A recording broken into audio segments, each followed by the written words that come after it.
Hello, welcome to all of you. मुक्की learning channel में एक बार फिर आपका हार्दिक स्वागत है।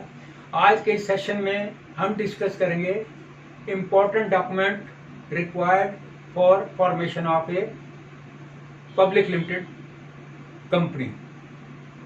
तो ये वो इम्पोर्टेंट डॉक्यूमेंट हैं जो कि ROC यानी कि रजिस्ट्रार ऑफ कंपनी के अंदर फाइल करने पड़ते हैं।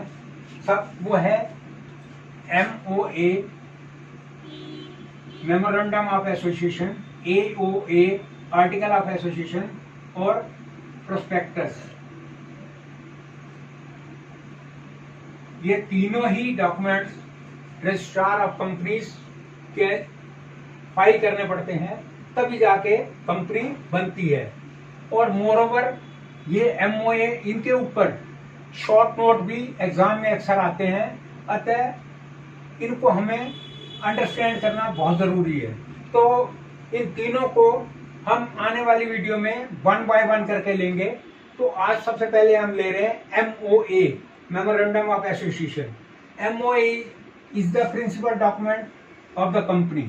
MOA जो है वो कंपनी का प्रिंसिपल डॉक्यूमेंट है।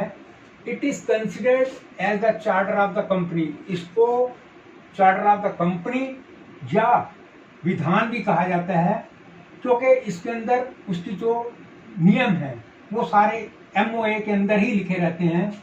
It contain the power and objectives of the company. इसके अंदर कंपनी की क्या पावर होगी, क्या उसका उद्देश्य होगा, ये सारी चीज इसके अंदर डिफाइन की जाती है। It also describe the scope of operation of the company.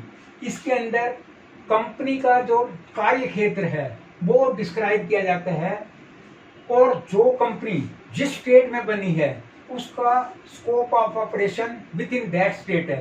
Suppose कोई कंपनी यूपी के अंदर फॉर्म हुई, उसका जो स्कोप ऑफ ऑपरेशन है वो विद इन यूपी है। यदि वो बियॉन्ड यूपी कर रही है यानी कि MP को भी कवर कर रही है तो वो इलीगल है, और ये ऐसे केसेस में उसकी रजिस्ट्रेशन भी कैंसिल हो सकती है। It can be altered only according to the provision made in the Company Act regarding its alteration। MOA को बनाते समय विशेष ध्यान दिया जाता है ताकि उसके अंदर कोई एडिशन अल्टरेशन की जरूरत ना पड़े।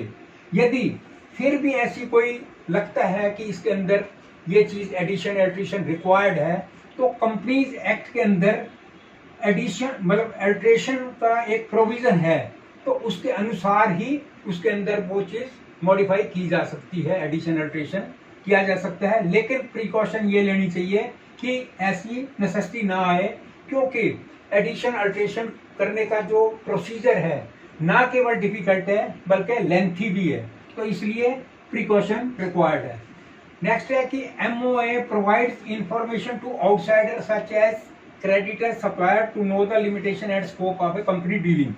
MOA जो है वो इंफॉर्मेशन प्रोवाइड करता है कंपनी की डीलिंग की और उसका लिमिटेशन की। किसको? आउटसाइडर। आउटसाइडर कौन है? क्रेडिटर, सप्लायर जो कंपनी को माल सप्लाई करेंगे, शेयर होल्डर, बैंकर। तो ये सारे आउटसाइडर हैं। वो कंपनी मतलब जो कंपनी की सारी इंफॉर्मेशन उसके अंदर प्रोवाइड की जाती है आउटसाइडर को। It is also known as the doctrine of outdoor management. इसको आउटडोर मैनेजमेंट का यानी कि बाहरी मैनेजमेंट का डॉक्ट्राइन सिद्धांत भी कहा जाता है, इसको हम MOA को हम ये कह सकते हैं कि एक किस्म से संविधान का कार्य करता है। तो मैं व्यूअर से रिक्वेस्ट करूंगा कि वो अपनी कंटिन्यूटी हमारे साथ बनाए रखें, और ये जो कंपनी फॉर्मेशन के जो रिक्वायर्ड डॉक्यूमेंट इंपॉर्टेंट डॉक्यूमेंट है उनको हम अच्छी तरह से अंडरस्टैंड करते हैं। Lot of thanks for view.